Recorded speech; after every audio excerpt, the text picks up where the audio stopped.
De 26 de agosto a 19 de setembro, Vênus atravessa Leão.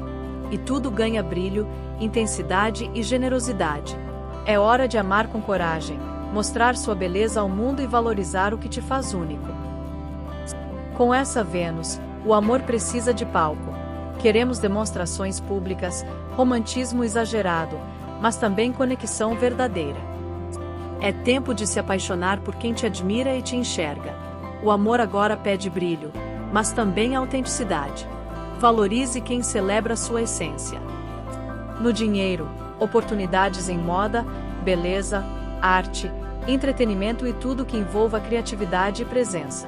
Hora de mostrar seu valor, sem medo de parecer demais. Dica do céu: assuma quem você é com orgulho.